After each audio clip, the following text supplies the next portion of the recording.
Allez, on part en live. Déjà, merci à tout le monde d'être venu. Je sais qu'on est dans la vallée, là, tout au fond, mais c'est un plaisir de vous voir à tous. Merci. Alors, on va juste bouger ça 2 secondes. On va parler ce soir de la polygamie. Est-ce qu'on a le droit de se marier avec plusieurs femmes? Et on m'a demandé avec plusieurs hommes aussi. Alors, ça fait plus intéressant, oui. Juste d'en fréquenter plusieurs. Alors en fait, je vous ai fait une surprise ce soir dans un peu de quart. Il y a des hommes qui vont venir. Chasvé Shalom.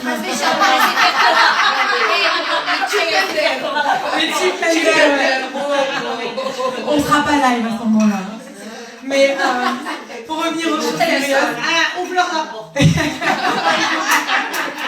qu'est-ce qui m'a donné l'idée de parler de ce sujet? C'est que cette semaine, dans la paracha de la semaine, nous lisons l'histoire de Yaakov, de Jacob. Et Yaakov, c'est intéressant parce qu'il se marie, il est fou amoureux de Rachel.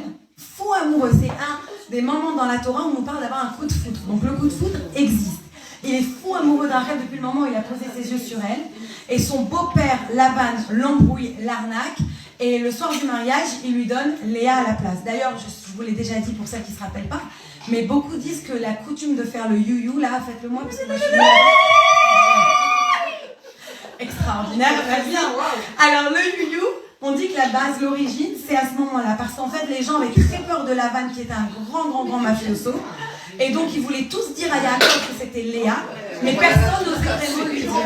Et donc, les gens ont dit Léa, mais comme ils avaient peur de dire vraiment haut et fort que c'était Léa, ils disaient Léa, mais très rapidement. Donc, essayez de le dire très vite. Voilà, ça devient Billy. Et c'est comme ça que le you-you a débuté. Voilà. Bah, les Ashkénazes, pour ça, voilà. Vas-y, on a une petite Ashkénaze, un petit you Ashkénaze. Lana. Et donc, tout ça arrive dans la paracha de cette semaine. Et donc, on voit que Yaakov ne peut pas se marier avec Rachel. Et il est marié avec Léa, il se retrouve avec Léa le lendemain dans son lit parce que c'était la nuit noire. À l'époque, il n'y avait pas tellement de lumière, donc il n'a pas vu. Il se retrouve avec Léa, il va super énervé chez Lavan et il lui dit « Attends, j'ai bossé 7 ans pour marier Rachel, c'est elle que j'aime, pourquoi tu m'as donné Léa ?» Là, il dit « Mais personne sinon ne se serait marié avec elle, tu étais obligé de la marier. » Il dit « Mais moi, je veux Rachel. » Et donc, voilà que Lavan, il lui dit « Ah oui, et parce que Léa, juste pour expliquer ça, elle était l'aînée et Jacob était le second. Dans l'ordre de naissance. Bien sûr, on sait qu'il a acheté le droit de naissance à son frère, mais Tachlès, il est sorti du ventre deuxième. Alors en fait, Yaakov, Esav, il devait se marier avec Léa, les 2 aînés ensemble, et Yaakov avec Rachel. Et on dit qu'elle a tellement pleuré, Léa, qu'elle a perdu tous ses cils. Tellement elle était triste. Voilà. C'est pire que ça. Et le soir même, Yaakov, il avait senti que ça allait être une arnaque. Donc il avait dit à Rachel, viens, on fait des signes secrets. Et quand on est sous la roupa, tu me montres bien que c'est toi. Mais quand Rachel, elle a vu que c'est Léa qui partait sous la roupa, elle a eu tellement de peine, elle n'a pas voulu que sa sœur, elle l'ait honte, donc elle lui a donné tous ses signes secrets. Et c'est pour ça que Rachel, c'est la seule, on dit que Dieu entend quand elle pleure. C'est pour ça qu'on dit Rachel Mebaka Albanea, que quand les Juifs ils ont été exilés, ils sont partis d'Israël, quand ils sont partis en exil, ils sont passés par Bethléem, par là où elle était enterrée, et tout le monde pleurait. Et on dit que Avraham, Yitzhak, Yaakov, Moshe, tout le monde est parti vers Dieu, et on dit regarde ton peuple, comment tu peux le laisser partir en exil, comment tu peux laisser le temple être détruit. Et on dit qu'Hachem, il a écouté personne. Seulement quand Rachel, elle est venue le voir, en pleurant, que là, il a écouté. Et il a dit seulement à Rachel, comme toi, tu as été capable de donner ta vie, ton mari à ta sœur, ce degré de bonté, ça mérite d'être récompensé. Il n'y a que toi à qui je réponds. Et il a répondu, je te promets que les Juifs, tes enfants reviendront en Israël et auront le Beth Amikdash qui va être reconstruit, Bezrat Hashem. Donc on revient à notre histoire. Elle donne ses signes. Il se marie donc avec Léa. Il est très énervé le lendemain quand il se rend compte qu'on l'a arnaqué. Et il dit à Lavan, je veux ma femme. J'ai bossé 7 ans pour Rachel, pas pour Léa. Lavan, il lui dit, pas de problème. Tu travailles encore 7 ans et là, je te donnerai Rachel. Il lui dit, non. Et si tu veux, je travaille encore 7 ans pour elle, ok, mais tu la donnes dans 1 semaine. Je termine mes Sheva Brachot, mes 7 jours après le mariage, et je veux après me marier avec Rachel. Et c'est ce qui se passe. Il se marie avec Rachel. Il n'a pas attendu les 7 ans pour se marier. Non, il s'est marié avec elle après 1 semaine. Pourquoi il a attendu Sarah une semaine juste avant les chapeaux? Ben voilà, pour respecter un peu sa première épouse, il n'y avait pas le choix, quoi, le pauvre. Et donc, il se marie donc avec elle. Et voilà que Léa lui donne des enfants. Donc Léa lui donne Réhouven, Shimon, Lévi, Yehuda. Et Rachel, elle essaye d'avoir des enfants pendant des années, elle est stérile, elle n'arrive pas à avoir d'enfants. Et donc elle se dit, peut-être que si je donne ma servante, qui est Bila, à mon mari, et que Dieu y voit que j'ai de la peine, etc., et peut-être que grâce à ça, je vais tomber enceinte. Une autre idée, elle est qu'à l'époque, et ça je vais y revenir, et ça va être une des réponses, vous imaginez bien, pour la polygamie, quand une femme, elle n'arrivait pas à avoir d'enfants, elle donnait sa servante ou quelqu'un d'autre à son mari que pour avoir des enfants. Et en fait, les enfants lui appartenaient à elle. Parce que tout ce qui appartenait à la servante ou au serviteur, ça appartenait vraiment au patron. C'est une surrogate porteuse. Exactement. Donc, en fait, elle a pensé qu'elle allait faire ça. Et elle a fait ça. Yaakov, il s'est marié avec Bila. Il a eu Dan et Naphtali. Quand Léa, elle a vu ça, elle n'arrivait plus à avoir d'enfant à un moment. Elle a dit, je vais faire pareil. Elle a donné sa servante. Elle a dit à Yaakov, je veux que tu te maries avec elle. Elle lui a donné Zilpa. Et Zilpa, elle a eu Gad et Asher. Et après cela seulement, Rachel, elle a eu Yosef. Après, Léa, elle a eu d'autres enfants. Et à la fin, Rachel, elle a Binyamin. Et elle va quitter le monde en accouchant Binyamin. Donc, il y a plusieurs questions qui se posent ici. Déjà, dans la Torah, il y a une loi, une halakha, donc c'est pas quelque chose qu'on peut discuter, qu'un homme n'a pas le droit de marier deux sœurs.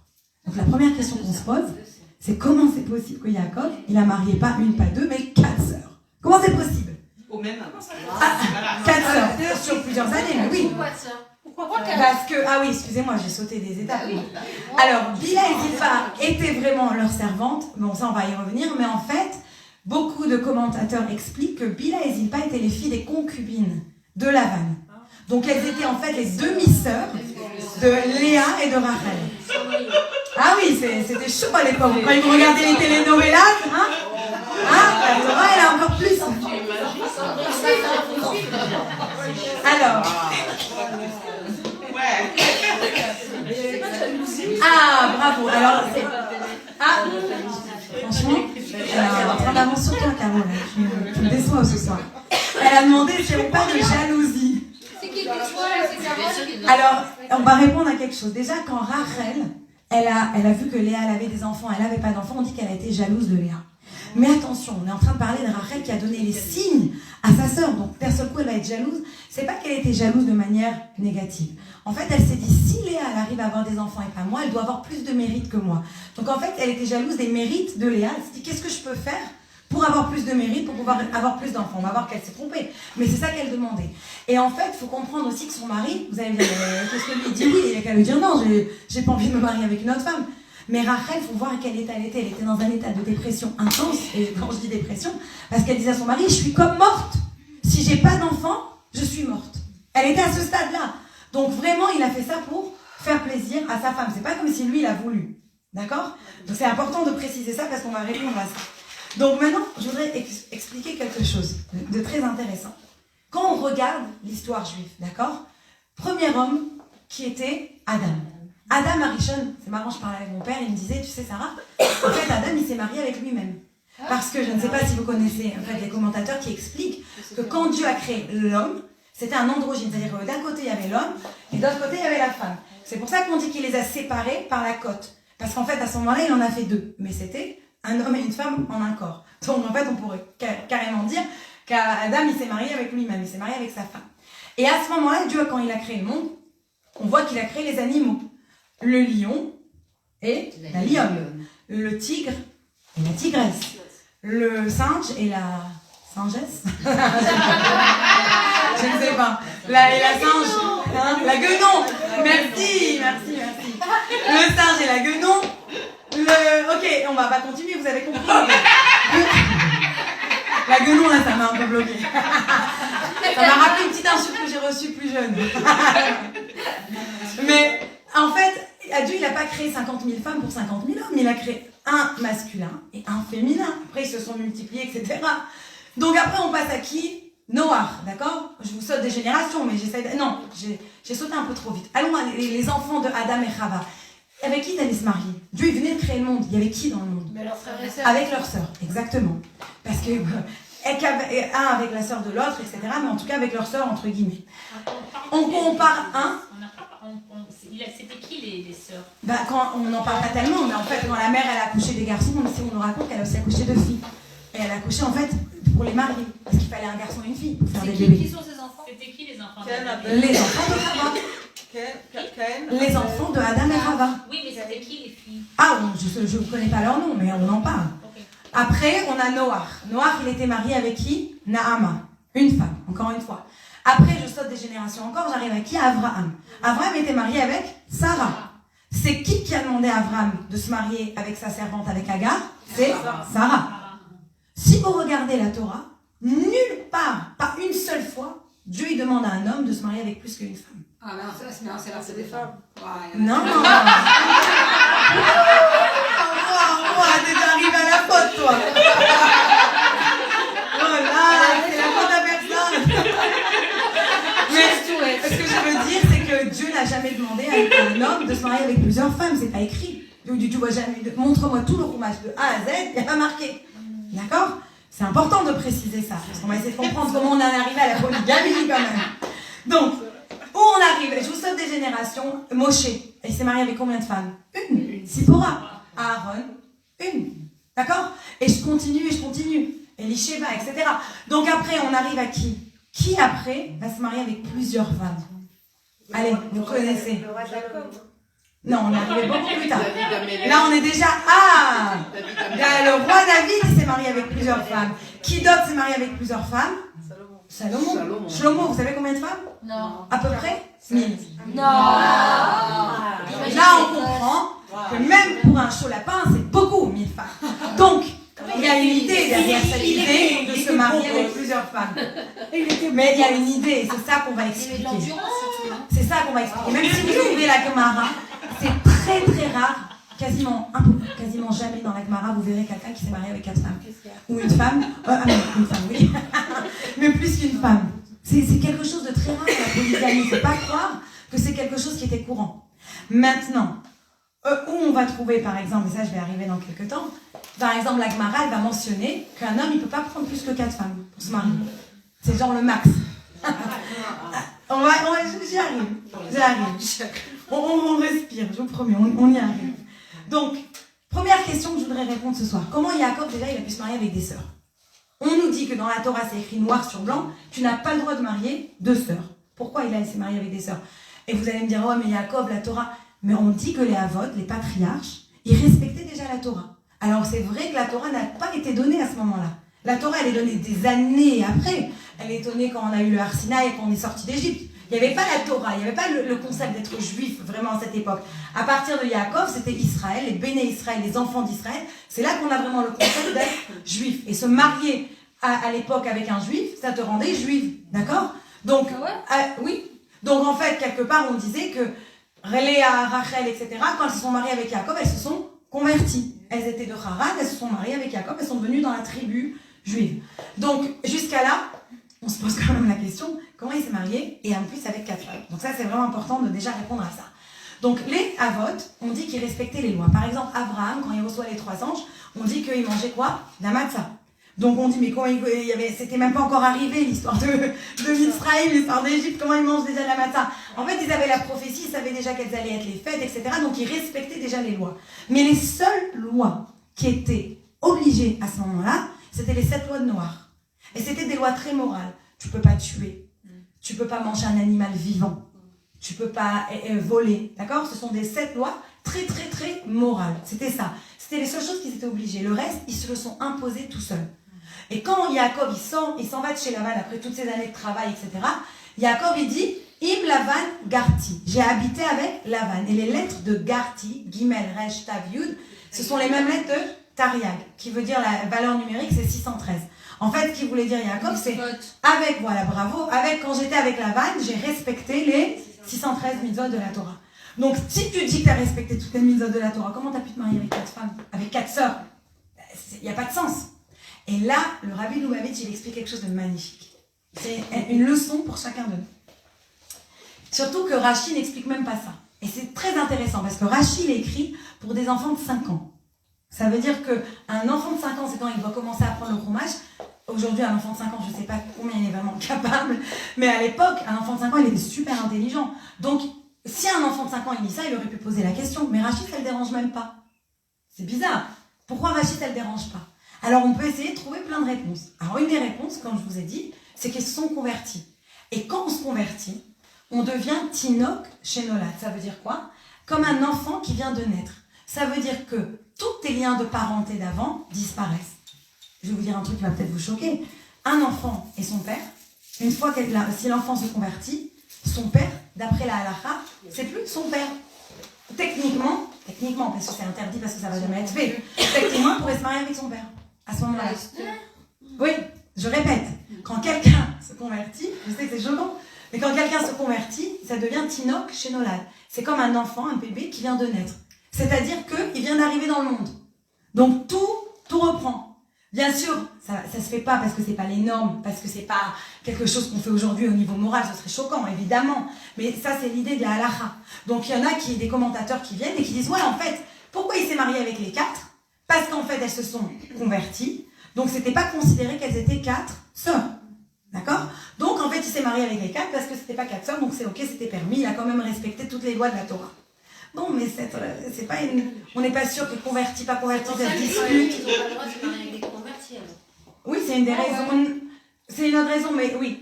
Mais c'est une autre raison qu'on dit pourquoi, quand quelqu'un, par exemple, il se convertit, pourquoi tout change? Il doit avoir un nouveau nom, etc. Tout change. C'est comme un bébé qui vient de naître. Maintenant, je reviens à mon idée. On n'est pas très d'accord avec ça. Pourquoi on n'est pas très d'accord? Parce qu'on se dit, bon, la Torah n'a pas encore été donnée, ça c'est discutable. On est d'accord. Alors, ok, le Ramban avec un N à la fin, il revient et te dit, ok, moi je sais pourquoi. Parce qu'en fait, d'après la loi, d'après la halakha, t'es obligé de faire les mitzvot comme si t'es en Eretz Israël. Quand t'es en dehors d'Israël, t'es pas obligé de faire toutes les mitzvot. Donc, vu qu'Yaakov, il habitait à Haran, il habitait pas en Israël à ce moment-là, il n'était pas obligé de respecter toutes les mitzvot. Et tu lui dis, mais non, ça marche pas ton explication, parce que lui-même, il a dit en partant de chez Lavan qu'il a respecté toutes les mitzvot. Donc, il se contredit dans ce cas-là, ça marche pas. Donc, on essaie de trouver notre explication, comment il a pu marier 4 sœurs. Vous avez une idée? Non. Attendez. Mais t'as pas lu mes feuilles cette fois. Tu pourras pas. Il était beau gosse. Alors l'idée elle est très très belle, c'est ce que je vous disais que le Rabbi Lubavitch il explique, c'est une idée magnifique je pense pour chacun d'eux. Le fait qu'il respectait la Torah, c'est parce qu'il se l'est imposé. C'était quelque chose qui s'est imposé, c'est pas quelque chose qu'on lui avait demandé. Dieu il n'est pas venu leur dire respecter la Torah, il l'avait pas encore donné Dieu. Il l'avait par prophétie, donc ils se sont imposés des choses. Quand tu t'imposes quelque chose, tu peux pas faire souffrir quelqu'un à cause que tu t'imposes des choses sur toi. Si tu t'imposes une certaine rigueur, ça te concerne qu'à toi. Alors vous allez me dire, mais qui allait faire souffrir? Tout simplement Rachel. Rachel, on commence ici. Il a promis à Rachel de la marier. Il se réveille, il est marié avec qui? Avec Léa. Donc maintenant, s'il va être très, très strict avec lui-même et dire, non mais moi je respecte toute la Torah. Il s'est imposé ça tout seul, on est bien d'accord. Donc dans ce cas-là, il va faire beaucoup de peine à qui? À Rachel. Parce que jamais de sa vie, il va se marier avec elle. Donc le Rabbi Lubavitch, il explique, c'est tellement important quand on s'impose quelque chose, de réfléchir, de ne pas faire du mal à quelqu'un d'autre. Et ça, c'est quelque chose, je trouve, qui est magnifique. Parce que des fois, dans la vie, vous avez des gens qui ne sont pas flexibles, des gens qui sont intransigeants, et ils font souffrir tout le monde avec eux. Si tu t'obliges avec quelque chose, si tu as décidé de t'ajouter quelque chose dans ta vie, tu n'as pas besoin de faire souffrir les autres. Tout à fait d'accord. Tu dois seulement faire ce qui est moral. Et moralement, dans les 7 lois de Noir, il n'y avait pas d'interdiction de se marier avec une sœur. Donc lui, il avait promis à Rachel de la marier. Il se réveille, il est marié avec Léa. Donc oui, il va aller, il a quand même le droit de se marier avec Rachel. Parce qu'il ne peut pas créer une loi de quelque chose qui s'est imposé lui-même. Il ne peut pas faire souffrir quelqu'un, et d'ailleurs faire souffrir lui-même, parce que c'est l'amour de sa vie, Rachel. Donc ça, c'est la grande raison. Et je pense que c'est vraiment une idée magnifique dans nos vies. Des fois, on s'oblige, des fois, on se force, des fois, on se... Pensez aux autres. C'est tellement important de ne pas être là, à imposer nos choses strictes aux autres. C'est pas OK. Combien de fois j'entends des gens, par exemple, qui sont devenus très, très religieux, et les parents me disent « Oui, mais ils ne me respectent plus. » Mais non, tu te trompes. C'est pas parce que tu es religieux que tu ne dois pas respecter tes parents. Au contraire, tu as pris ça sur toi, c'est quelque chose de beau, c'est quelque chose de moral. Tu dois respecter tes parents. Tu dois toujours trouver un moyen de rendre tes parents heureux. Donc c'est quelque chose, c'est cette idée-là. C'est de jamais oublier la morale, la base. Et la base, c'est quoi? Respecter les autres. Aimer les autres. Ne pas faire de la peine, ne pas faire du mal autour de nous. Donc ça, c'était la première leçon que Yaakov, il avait très bien compris. C'est pour ça qu'il s'est marié avec Rachel. Donc là, on a expliqué pourquoi il s'est marié avec Rachel, après s'être mariée avec Léa. Donc là, on a expliqué 2 femmes. Comment on explique les 2 dernières? Alors, on explique parce qu'on a déjà dit plus haut. Pour les enfants. Voilà. Bila et Zilpa, c'était vraiment les servantes de Rachel et Léa. Donc, en fait, les servantes de Rachel et Léa, elles appartenaient à Rachel et Léa. Donc, c'était pas considéré comme des demi-sœurs, c'était simplement considéré comme des mères porteuses. Après, on va voir que Bila et Zilpa, c'était des grandes sadéquettes, c'est pas pour n'importe. Rachel et Léa n'arrivaient pas à enfanter. Non, Rachel n'arrivait pas. Léa, elle a réussi, après ça s'est arrêté. Et après, les 2, elles ont pu avoir des enfants encore. Et c'est comme ça qu'on a eu les 12 tribus. C'est grâce à Bila et Zilpa. Donc en fait, on explique qu'en fait, c'était des grandes Satkaniot. Mais c'est pas de leur faute qu'elles sont nées par des concubines. Et donc au début, en fait, c'est pas comme si c'est marié avec 4 sœurs, c'est comme si c'est marié avec une. Parce qu'il s'était imposé lui-même d'être très strict. Et les autres, parce que c'était pas vraiment des sœurs. C'était considéré comme des servantes. Et donc elles leur appartenaient. Exactement. Donc ça n'a pas le même statut juridique dans la Torah. Donc là, maintenant qu'on a expliqué ça, on a expliqué donc que Yaakov, il n'a pas vraiment violé une interdiction de se marier avec ses 4 femmes. Alors maintenant, on revient à la question du début du cours.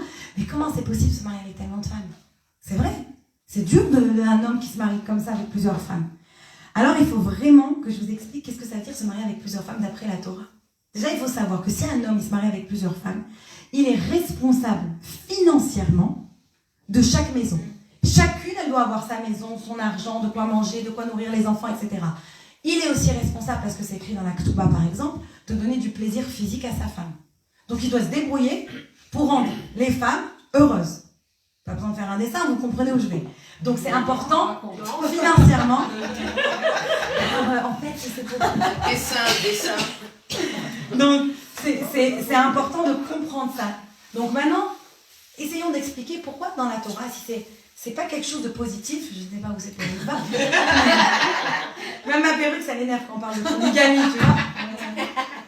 Mais dans la Torah, il y a une autre question qui se pose, c'est qu'en fait, quand on parle de polygamie, c'est très négatif. Je vous donne le verset sur lequel on se base en Dvarim, où on dit qu'on parle de la polygamie. Jusqu'au début, vous allez me dire ce que vous en pensez. Ki tiena l'ish shte nashim, achat ahuva ve'achat senua. Je m'arrête là.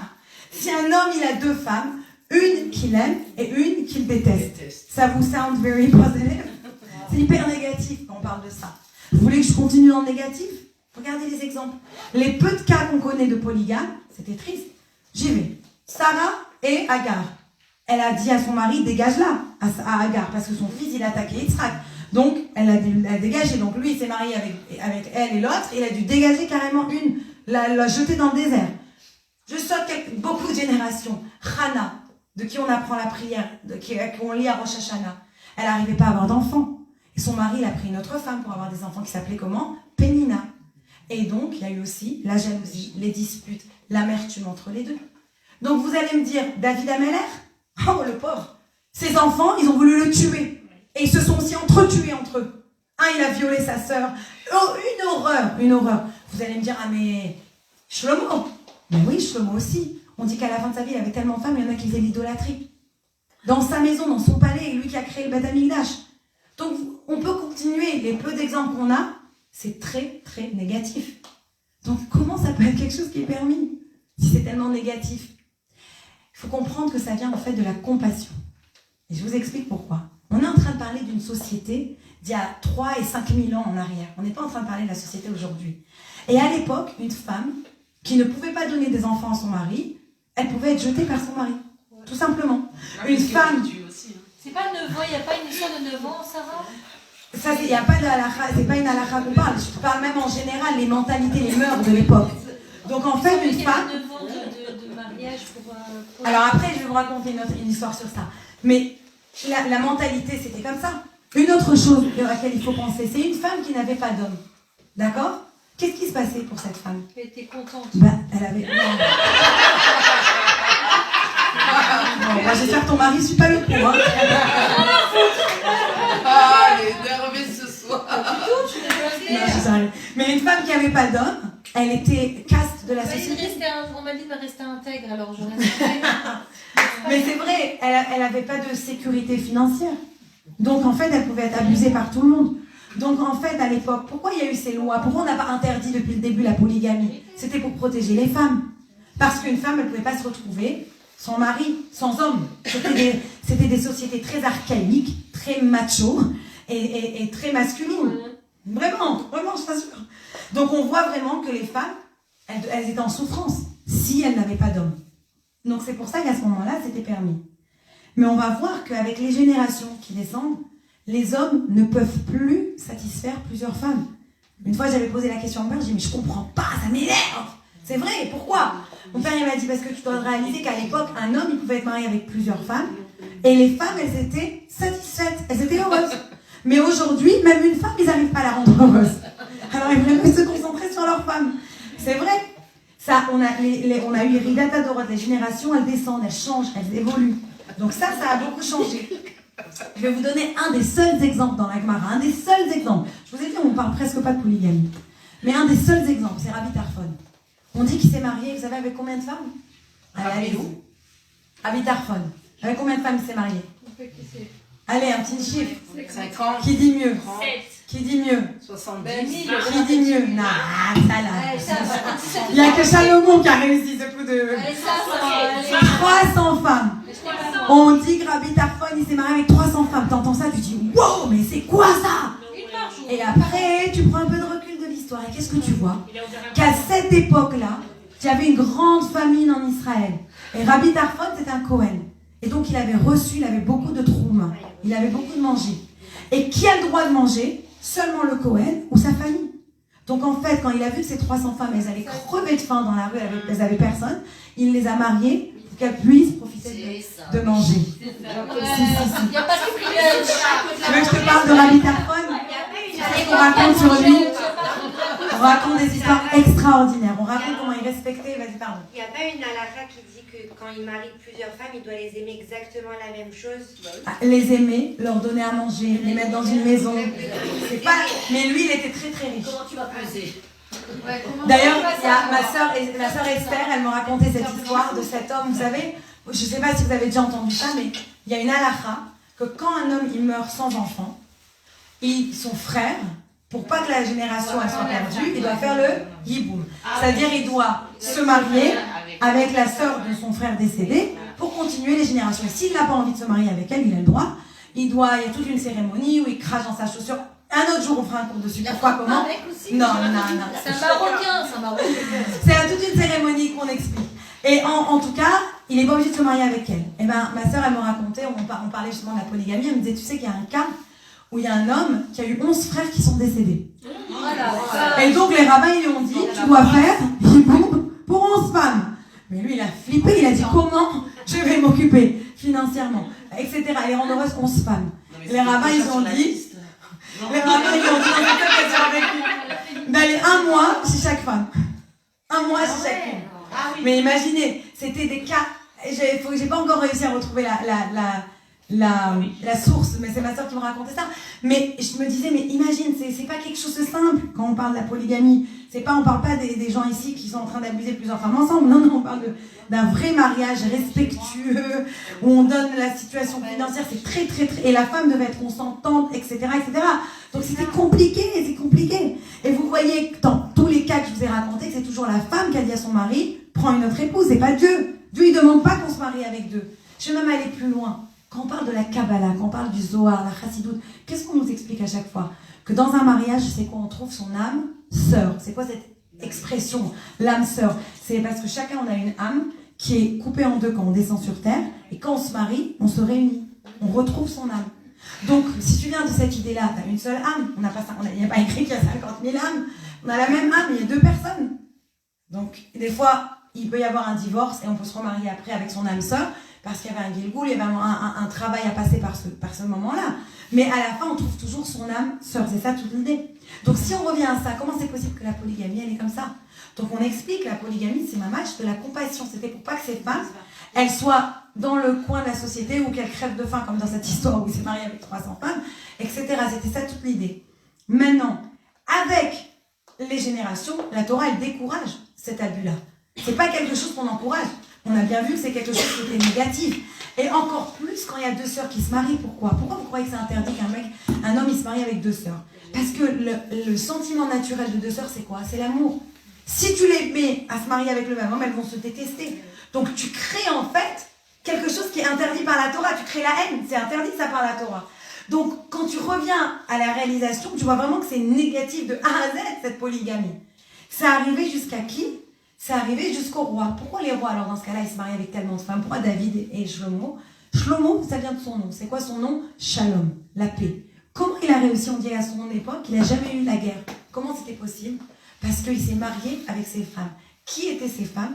C'était en fait des princesses de tous les pays qui étaient autour d'Israël. Et en se mariant avec elles, il faisait des traités de paix, des alliances de paix. Donc ce n'est pas qu'en fait il se mariait pour, comme on parle vous et nous, d'un mariage où chacun est pour quelque chose. Il se mariait juste pour en fait faire la paix avec ce pays. Et c'est comme ça qu'il a réussi à toujours avoir la paix dans son royaume. Il n'a pas eu la guerre. Shalom, Shlomo, il a eu la paix dans son royaume. Donc ça c'était l'idée, pourquoi les rois ils en sont arrivés à ça. Donc c'était, encore une fois, c'était quelque chose qui était très très très unusual, hors du commun. J'allais dire hors du usuel. Je suis en train de chercher mes mots. Jusqu'à ce qu'on arrive à qui? Mon héros, Rabbeinu Gershom. Rabbeinu Gershom, le Meor Hagolah, c'est le livre qu'il a écrit. Il habitait à peu près au Moyen-Âge, à peu près. Et il était marié à une magnifique tzadékette qui s'appelait Dévorah. Et voilà que Rabbeinu Gershom, il voyageait, etc. Et il allait de ville en ville, il étudiait la Torah. C'était un très très très très grand sage que tout le monde respectait. Jusqu'à ce qu'il s'est installé dans la ville de Constantinople. Et à l'époque, les rabbins, ce qu'ils faisaient pour gagner leur vie, ils se trouvaient tous un travail. Donc son travail à lui, il était orfèvre. Mais il avait aussi appris dans la Torah la médecine. Donc pendant des années, il a travaillé en tant qu'orfèvre, etc. à Constantinople, jusqu'à ce qu'un jour, il y a eu une énorme épidémie. Et tout le monde est en train de mourir. Et donc il a dit, là, je vais arrêter mon métier d'orfèvre et je vais me concentrer pour aller aider les gens. Et donc il a abandonné l'orfèvrerie et il est parti aider les gens pour les aider avec leur épidémie. Et voilà que qui est tombée malade? La fille du roi. La fille du roi de l'époque qui s'appelait Basile. Et donc il est parti et tout le monde était en train de dire, à cette époque, c'est la faute des Juifs. Comme toujours, c'est toujours la faute des Juifs. Et ce Basile, il avait un ministre qui s'appelait John et qui était une pourriture, un bon antisémite, et qui faisait que de lui dire c'est la faute des Juifs, expulse tous les Juifs et tu verras, le Seigneur va te féliciter et tu vas pouvoir avoir tout le monde qui va guérir. Mais tout le monde a essayé, etc. Personne n'arrivait à la guérir. Jusqu'à ce que le roi, il a écrit un décret comme quoi tous les Juifs étaient expulsés et il lui aura donné un temps, un délai pour partir, pour quitter Constantinople. Quand Rabbeinu Gershom, il a entendu ça, il a dit, je vais prendre mon courage de demain. Il est parti voir le roi Basile. Il lui a dit, écoute, laisse-moi essayer de guérir ta fille. Alors au début, personne ne voulait laisser le juif rentrer. Mais après, certains lui ont dit, écoute, il a réussi à guérir tous ceux qui étaient malades de l'épidémie, laisse-le venir. Et donc il est venu, et effectivement, il a guéri la fille du roi. Et le roi, il était tellement reconnaissant, il lui a dit, qu'est-ce que tu veux? Qu'est-ce que je peux te donner? Je te donne de l'or, de l'argent, tout. Il lui a dit, non, je veux juste que tu annules ton décret, et que les juifs puissent rester habités à Constantinople. Tout ça, vous pouvez aller, c'est dans les écrits de l'époque, vous pouvez retrouver cette histoire. Et donc, le roi lui a accordé de pouvoir habiter à Constantinople. Et le roi commençait à se mettre ami avec lui, ils sont devenus copains. Et le roi lui a dit, au bout d'un moment, tu as tellement de connaissances, etc. Je voudrais que tu me crées le trône de Salomon. On dit que Shlomo Améler, il avait un trône extraordinaire. Tu marchais sur une marche, il y avait un animal qui te levait, tout un mécanisme qui te mettait sur la deuxième marche, qui te mettait la couronne, qui te mettait le sceptre, jusqu'à ce que tu arrivais assis sur le trône.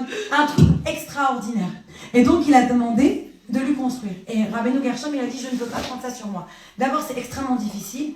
Et deuxièmement, tu vas devoir me donner beaucoup de matériaux très chers, de l'or, de l'argent, etc. Et je veux pas, je vais être obligée d'employer des employés. Et j'ai pas envie, s'ils te volent, que tu m'accuses de vol. Mais le roi ne lui a pas laissé de répit. Le roi a insisté, jusqu'à ce qu'il a accepté de lui faire le trône de Shlomo Améler. Ça lui a pris un temps inimaginable. Jusqu'à ce qu'il a créé le trône. Il a dû effectivement employer des gens, parce que c'était impossible. Jusqu'à ce que le trône a été pris. Et une fois que le trône était prêt, John, ce pourriture, est revenu à l'attaque. Et là, il a dit à Basile, je te promets, je t'assure que Rabbeinu Gershom, il t'a volé et il t'a pris de l'argent quand il a fait le trône. Mais le problème, c'était que le trône était très très lourd, donc ils n'arrivaient pas à le peser. Donc pendant longtemps, personne n'a rien pu faire. Personne ne pouvait peser le trône et pouvait prouver le vol. Donc c'est resté comme ça. Jusqu'à ce que Dévorah, la femme de Rabbeinu Gershom, c'est sa faute là, elle a dit à son mari, je n'arrive pas à te donner d'enfant. Ça fait des années, là je deviens âgée, je ne vais jamais te donner d'enfant. S'il te plaît, prends une autre femme. Et elle a saoulé pendant des années et des années et des années. Jusqu'à ce qu'à la fin, il lui a dit, écoute, je ne veux pas. Elle lui a pleuré jusqu'à ce qu'elle lui a trouvé une femme et il s'est marié avec une autre femme. Et cette femme, elle avait des contacts où? À la cour royale. Et donc voilà, qu'il a marié cette jeune femme et que, à ce moment-là, toutes les nuits, elle commençait à l'embêter. Dis-moi le secret, comment on peut peser le trône. Dis-moi comment on peut peser le trône. Dis-moi. Elle ne l'a pas lâché jusqu'à ce qu'un jour, il n'en pouvait plus. Il a dit, tu sais, c'est très facile en fait. Il faut juste mettre le trône dans un bateau, d'accord, et après, tu remets un certain montant dans le bateau et tu vois le niveau de l'eau. Tu marques jusqu'où le niveau de l'eau il est monté. C'est comme ça que tu vas savoir, à plus ou moins, le poids du trône. Ils ont fait ça, tout de suite elle est partie le répéter, ils ont fait ça, et effectivement, il manquait de l'argent, parce qu'il y avait les employés qui avaient volé, là, il avait prévu ça, il avait dit au roi. Donc tout de suite, le John, il a couru à l'attaque, il a dit, tu dois l'arrêter, tu dois le mettre en prison. Le roi, il a essayé de le défendre, mais il ne pouvait pas, la cour était trop forte, et c'est là qu'ils ont pris Rabbeinu Gershom, ils l'ont mis dans une tour au milieu du désert, qui était fermée de tous les côtés, qui était scellée avec du ciment, et une tour extrêmement haute. Et ils l'ont laissé là-bas, sans boire, sans manger, pour crever. Et c'est la fin de Rabbeinu Gershom? Non. 1 ou 2 jours après, sa femme Dvorah, elle vient.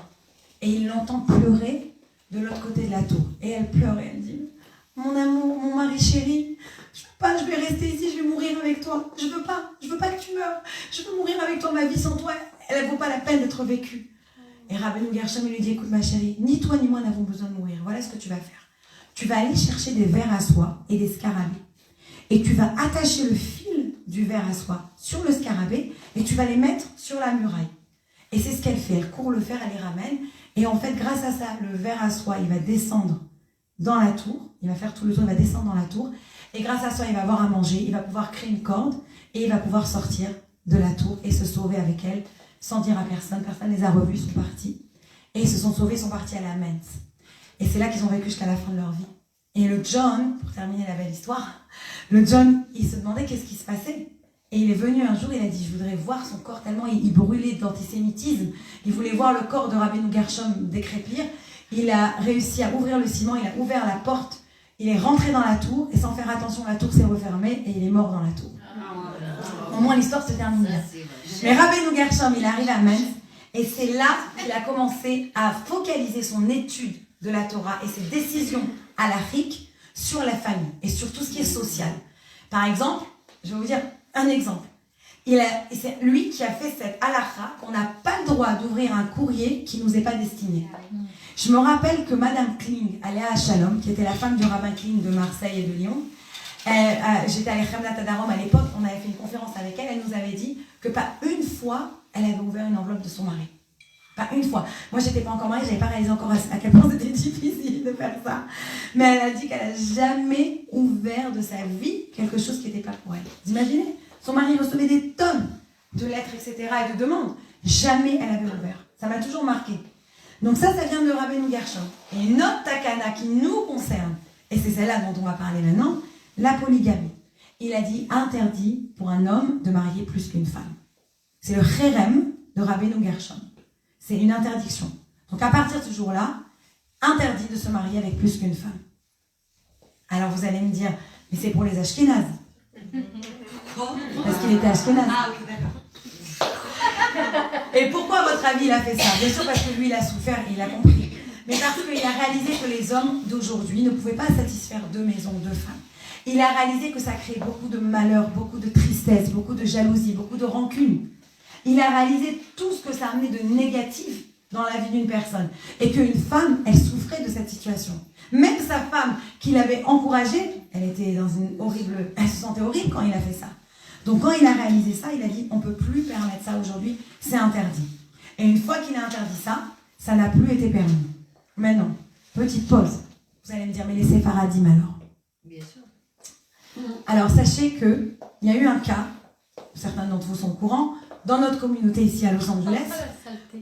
Non, mais il y a eu un cas, j'ai parlé à un rabbin sfarad, où un homme, il n'avait pas encore donné le gâte à sa femme, il s'était déjà marié avec une autre. Donc, cette personne m'a dit, on a le droit à les séfarades. Alors, je suis partie demander à des rabbinim séfarades d'un collège, etc. Et d'ailleurs, c'est lui, cette personne qui m'avait envoyé chez ce rab au début. Et le rab a dit clairement, interdit. Interdit. Pour se marier avec une deuxième femme aujourd'hui, dans tout, vous verrez, les bed-din d'aujourd'hui ne permettront pas. Et il y a des cas très spéciaux où ça va peut-être être permis. Un cas, je vous donne pour que vous compreniez pourquoi. Exactement. Ouais. Si quelqu'un, chas v'shalom, est malade et n'a plus conscience, ou une personne, elle a une maladie mentale. Une personne qui a une maladie mentale, elle ne peut pas aller faire un divorce parce qu'elle n'a pas ses capacités. Donc, à l'arrivement, ça ne peut pas marcher. Donc, dans ce cas-là, mais même dans ce cas-là, le mari doit demander la permission et avoir comme 100 rabbanim ou plusieurs batédinim qui vont permettre ce remariage. Tu ne peux pas juste décider et du jour au lendemain, moi j'ai le droit, je me remarie. Ça ne marche pas comme ça. Et je sais que dans les traditions marocaines, par exemple, je ne connais pas les Tunes ou les Algériens, mais je suis sûre qu'il y a des cas comme ça. Rares, mais il y a des cas. Même chez les Marocains, il y a eu des cas comme ça. Je sais que mon arrière-grand-mère, elle n'avait pas de garçon. Et mon arrière-grand-père s'est remarié avec une autre femme pour avoir des enfants avec des garçons. Il est divorcé ou il est resté marié? Resté marié.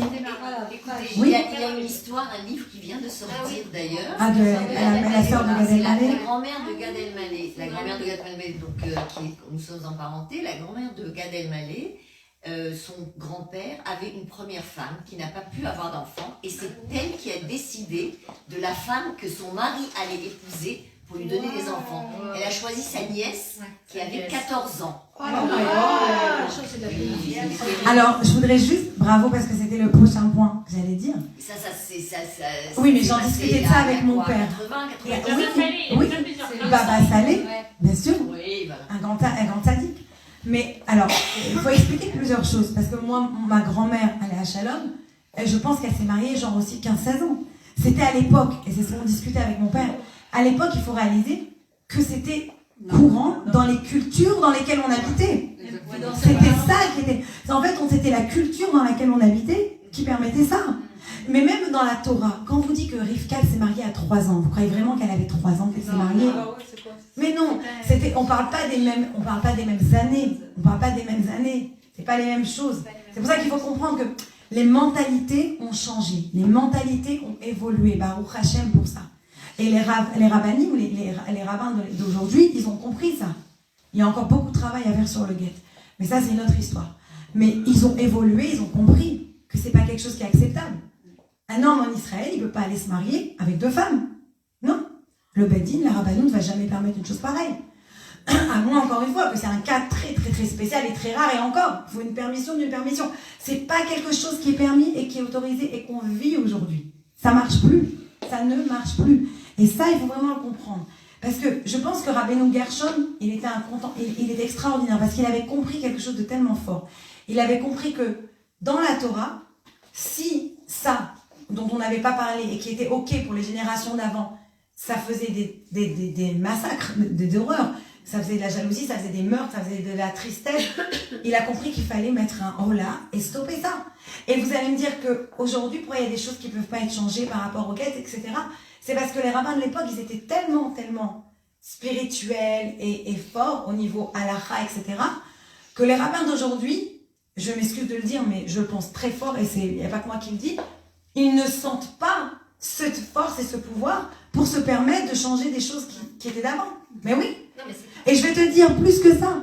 Plus un rabbin, il est éduqué, plus il connaît la Torah, et plus il va te permettre de choses. Parce qu'il connaît. Par exemple, dans la Nida, quand tu demandes à un rabbin qui ne connaît pas grand-chose, ou qui est tout interdit. Alors que quand tu demandes à quelqu'un qui connaît bien les halachot, qui connaît bien, là, il va te trouver comment te permettre. La religion, elle est là pour justement que les gens, ce qu'on revient avec l'idée du rabbi, pas pour faire de la peine et souffrir les autres. Si tu t'imposes des choses sur toi, c'est pas au détriment des autres personnes. Et ça, Rabbeinu Gershom, il avait très très bien compris. Et ça, c'est quelque chose qui est extraordinaire. Il faut se trouver un rabbin, et vous verrez, ces rabbins-là, c'est ceux qui en général ont le moins de jugement et ont le plus de compassion. Le plus. Comme Rabbi Tauber, ici, dans notre ville, à Los Angeles, extraordinaire. Extraordinaire. Vous pouvez lui parler, etc. C'est quelqu'un qui a du cœur et qui va toujours trouver des moyens de permettre des choses, mais d'après la halakha. Pourquoi? Parce qu'il connaît. Il connaît. faut bien connaître le texte, etc. Plus tu connais, et plus tu sais comment éduquer les gens et faire des permissions autour de toi. Donc ça, c'est important de comprendre ça, que la Torah, c'est pas que parce elle avait eu tort, elle a changé. Non, la Torah, elle a fait ce qu'il fallait, elle a permis ce qu'il fallait au moment où il le fallait, parce qu'il fallait de la compassion pour ces femmes. Mais une fois qu'on n'a plus besoin de ça, que la société, elle a évolué, et que maintenant, Baruch Hashem, on a nous aussi évolué sur ce sujet-là, aujourd'hui, on n'a plus le droit de faire ça. Donc ça, c'est quelque chose qui est magnifique, je trouve, dans la Torah. C'est comme si vous avez une ADN, un DNA comme ça. La Torah, c'est la DNA. Et l'ADN, des fois, elle s'adapte, elle se transforme. Mais c'est la même ADN. On n'est pas là en train de te dire changer la halakha. Non, c'est encore, on reste dedans. Mais tous, on respecte le Kherem de Rabbeinu Gershom parce qu'il est là justement pour protéger. Parce que lui-même, je pense qu'il a compris. Je pense que ça peut expliquer. Quelqu'un qui a vécu un certain événement. Moi, je sais, une fois, je demandais à un rab, mais pourquoi il m'arrive tout ça? Il m'a dit, parce que maintenant, tu vas mieux le comprendre. Et maintenant que tu le comprends mieux, tu pourras mieux aider les autres.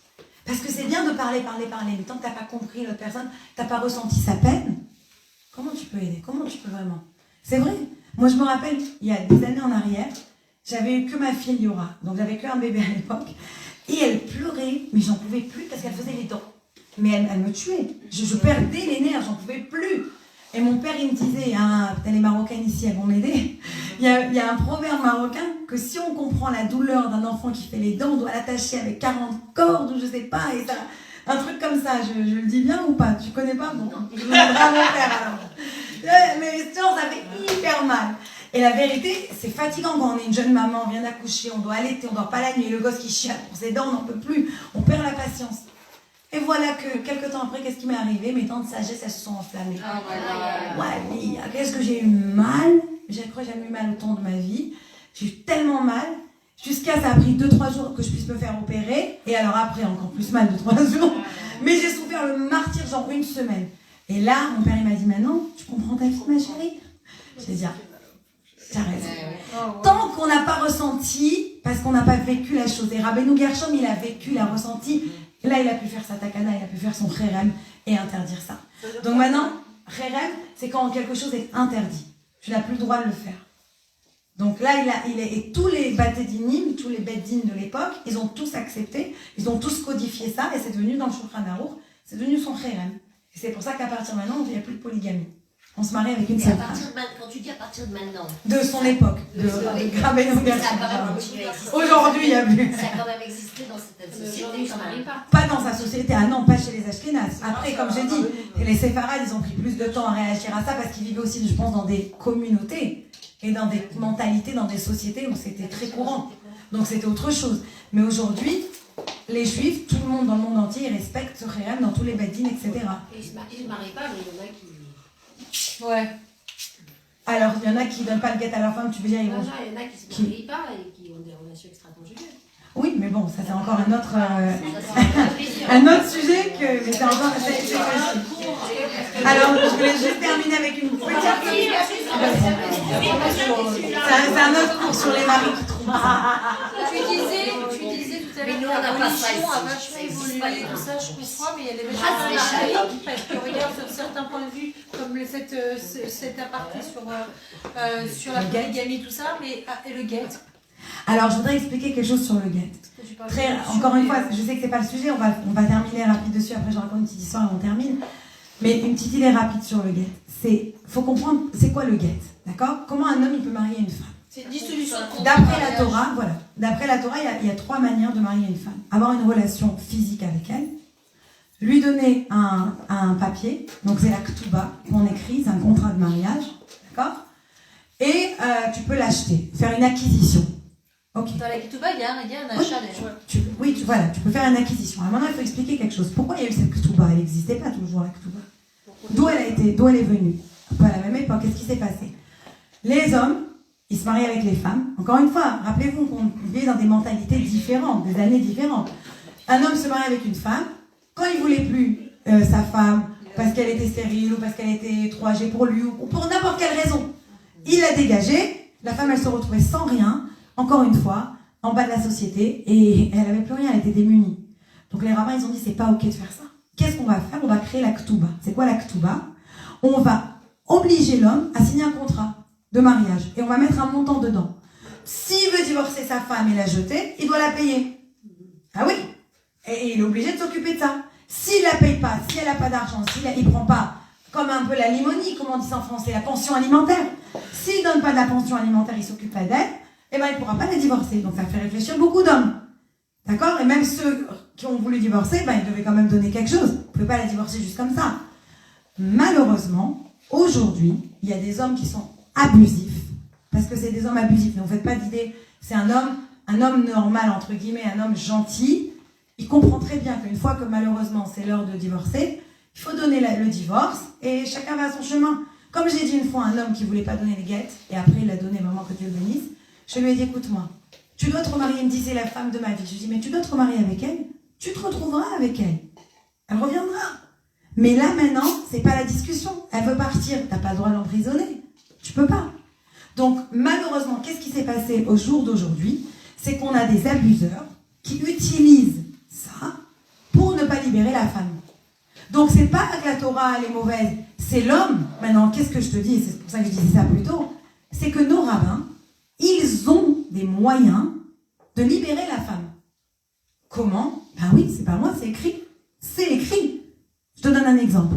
Par la baston. La baston, oui, c'est un des exemples. Ils peuvent battre le mari. C'est écrit. Jusqu'à ce qu'ils veulent le donner, le gars. Ouais. Il y a aussi Kherem. Un Kherem, par exemple. Le Badin. Ben bien sûr. Il y a une loi. Tu veux pas donner, tu fais souffrir ta femme. Voilà, c'est tout. Si tu te comportes comme un animal, eh ben on te traite comme un animal. Il y a d'autres choses. Les rabbinim, ils peuvent utiliser ça, c'est le Kherem. Tu n'as pas le droit de participer à la synagogue dans le minyan. Tu n'as pas le droit de participer dans le minyan. S'il y a 9 hommes et tu es le 10e, on ne te compte pas. Dégage. Un autre règle, tu n'as pas le droit de monter à la Torah. Maintenant, je vais vous dire, moi, ce qui me fait le plus de peine, ce qui m'attriste le plus, j'en parlais cette semaine avec une personne du cours qui n'a pas pu venir. Ce qui est très difficile, c'est qu'il y a des personnes qui sont au courant qu'il y a des abuseurs, qui sont au courant qu'il y a des hommes qui ne donnent pas le guet. Et ces personnes-là, elles les laissent monter à la Torah. Elles les laissent rentrer dans les synagogues. Et je vais vous dire même plus que ça, c'est beaucoup de fois des femmes aussi qui excusent et qui disent non, mais c'est parce que sa femme elle a été dure, non, mais c'est parce qu'il est méchant. Combien de gens, ils savent qu'une certaine personne va dans une certaine synagogue et elle ne s'est pas comportée bien, ben les gens ils continuent à aller dans cette synagogue. Ça ne dérange pas tout le monde. Donc il y a une certaine hypocrisie. Qu'est-ce qui va marcher? Aujourd'hui, qu'est-ce qui marche dans notre société? Malheureusement, il y a des femmes qui ont pris ça en main. C'est la pression sociale. C'est de publier la photo, de publier le nom. Et s'il y a une synagogue qui accepte que la personne elle rentre, eh ben là, de leur faire honte. Et j'ai parlé à un rab, à plusieurs rabbinim, mais Rabbi Tauber, juste pour le mentionner, il m'a dit clairement, quand tu es au courant d'un cas, tu en parles. C'est pas une avéra, c'est pas le lachonara. Ne venez pas me faire des leçons de lachonara. Non, j'ai demandé à des rabbinim. Ce n'est pas lachonara. Parce qu'il y a une femme qui souffre. Et ça, c'est pas OK. Donc, entre-temps, on peut aussi faire notre boulot. Le consistoire de Paris, il pourrait faire un peu plus. Les synagogues en France, elles pourraient faire un peu plus. En Israël, un mec, il peut aller jusqu'en prison s'il ne donne pas le guet. Après, il y a des cas très très rares d'un taré mental que pendant des années, même en prison, il n'a pas donné le guet. Mais c'est rare. Les 3 quarts des mecs, ça les fait assez flipper pour donner le guet. Ah oui, non, mais il y a des mauvais. Mais il y a des mauvais. De toute façon, un mec qui n'a pas le guet, c'est un mauvais. C'est un mauvais, c'est un abuseur. Bon, un mec gentil qui n'a pas d'argent. Il y a des femmes, ça peut être aussi non, alors là, ça c'est un autre point. Parce que c'est des grosses sommes. Ah oui, oui, mais on leur demande jamais de payer des grosses sommes pour donner le guet. C'est pas vrai. J'ai eu la somme. Bien sûr. Et je vais te dire, je vais aller plus loin, Sabine. Ah, je vais répondre à ça aussi. Alors, on me demande 2 choses. Je vais répondre aux 2. Parce que ce qui peut empêcher un homme de payer, c'est que la somme est énorme. Pas du tout, Sabine. Est-ce que la somme... Personne ne demande à l'homme de payer la somme aujourd'hui. On demande juste qu'il libère la femme. Oui, oui. Alors, il y a un fee au consistoire à payer, mais en général, c'est quoi?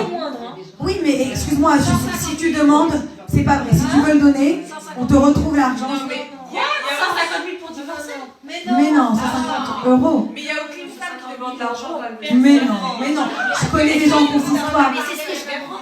Je connais quelqu'un qui s'est divorcé au consistoire qui n'a jamais payé, ça pas du tout. Non. Mais Faut ce pas que je dire. comprends pas. On ne met pas beaucoup de mythes. Je connais des gens. Je vous dis non.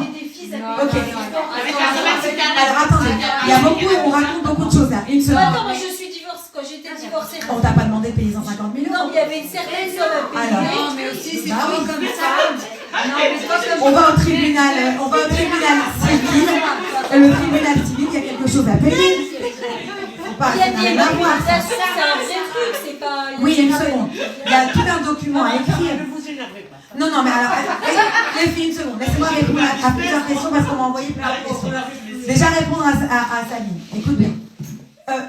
Il n'y a pas d'argent. Il y a de l'argent que l'homme doit payer dans la Ketouba. Mais au jour d'aujourd'hui, les rabbins sont tellement soulagés quand un homme donne le guet que les 3/4 du temps, même 99% du temps, l'homme ne paye même pas ça. Ça, c'est un. Deuxièmement, je vais aller plus loin.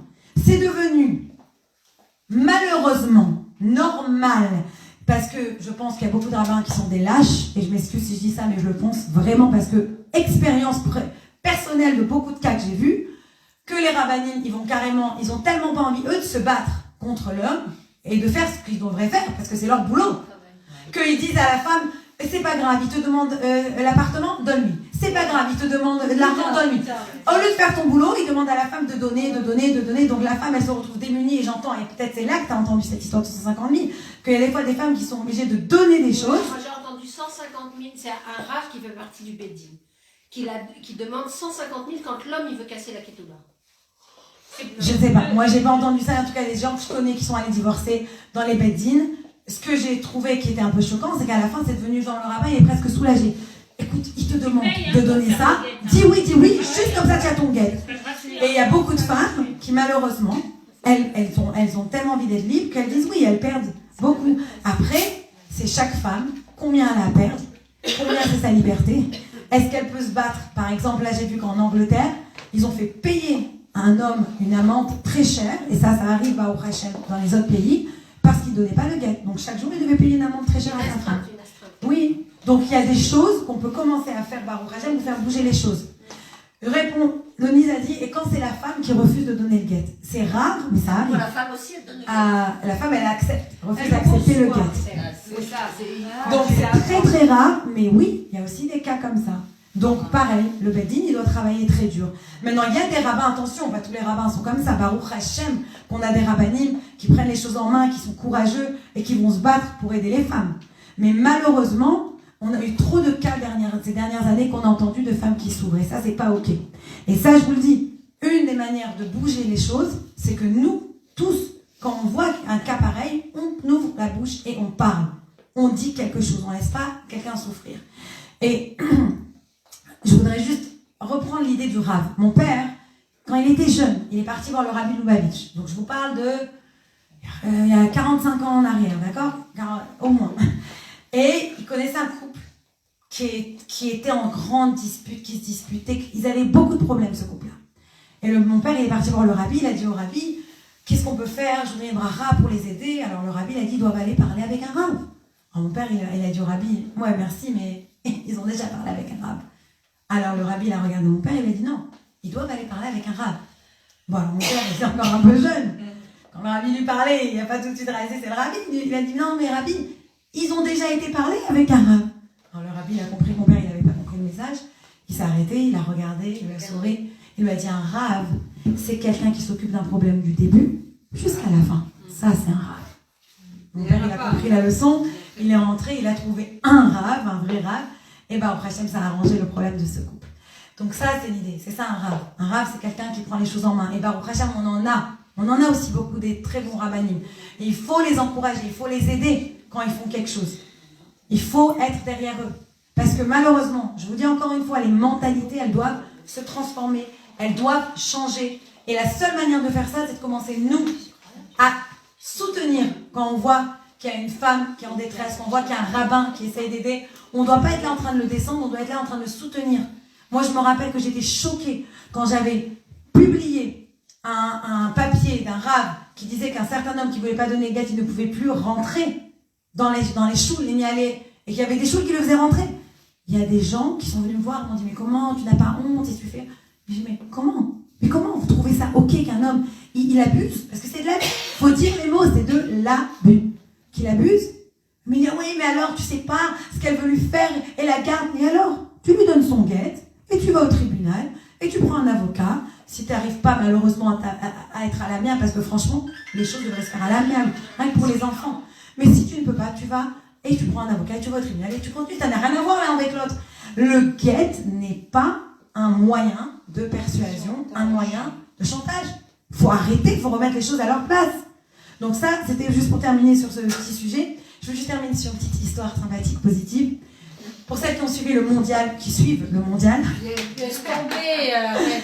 au Qatar, je ne, comme diraient les inconnus, ne nous commenterons pas. Mais bon, cela ne nous regarde pas.